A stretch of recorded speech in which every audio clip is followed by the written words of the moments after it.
came from here from Miami. Did you have like any connections on the staff, or was it just sort of a cold call to come here?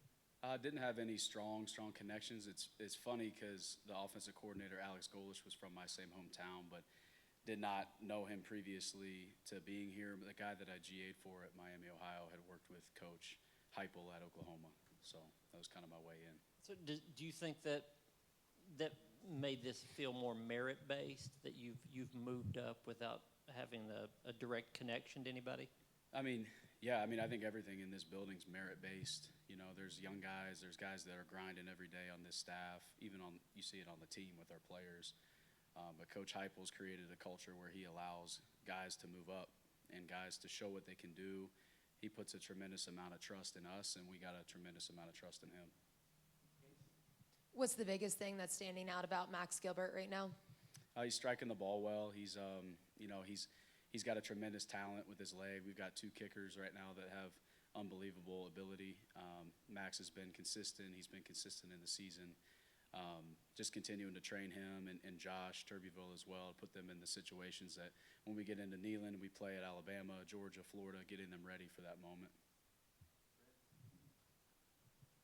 What do you think you did to warrant and earn the merit to get elevated? What do you think you've done to put yourself in this position?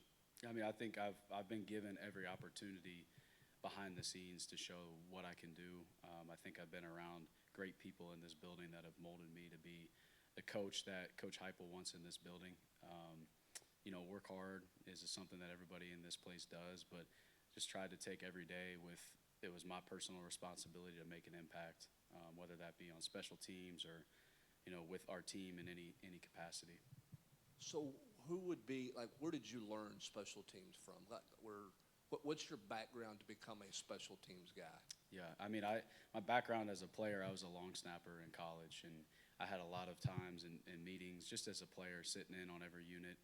Had a lot of great coaches that have molded me, that are continuously pouring into me and all the things that they've learned throughout their history. And special teams is a passion for me because it's a team-based unit, and you get everybody involved. And offense and defense, I have a passion as an O-lineman, but when I stopped growing and getting taller, I became a snapper. And I just started learning those phases and spending time here the last 3 seasons. That's also where I've learned a ton within what we do, but also with what Coach Heupel expects from a culture standpoint and how we approach every single day.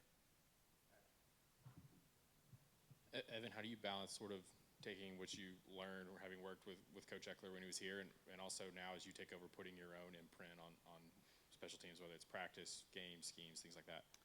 How do I balance that?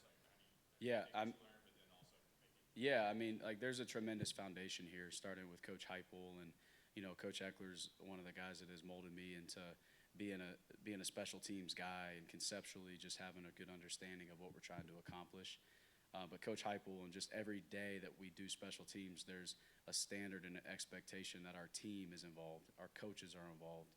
And, schematically, there's some things as we go down the way that maybe they look a little bit different or maybe they're similar. But right now we're so focused on the technique and developing our young team that we have because there's a lot of really good tools to use on all of our units. But right now it's all been technique and just foundational work, which we have a pretty good foundation of here.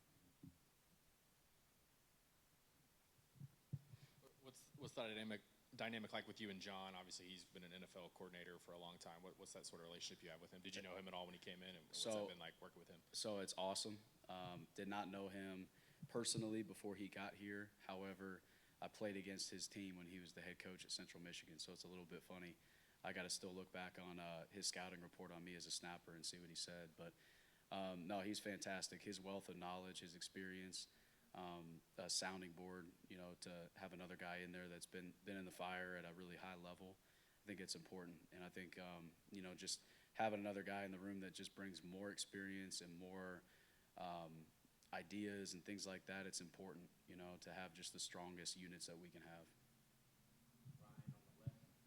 Matthew Slansky was such a big part of the operation for so long. How different does it feel now that he's not in the room anymore? Yeah, we're missing a number 47. He's been for 5 years. I mean, consistent. and just a really great player, an in-state guy that has worked and earned it in his own way. It's going to be different without a guy like Matty, but we've got a great one that's been learning and that's been right behind him for the better part of 3 years. So really excited about Bennett, everything that he's done.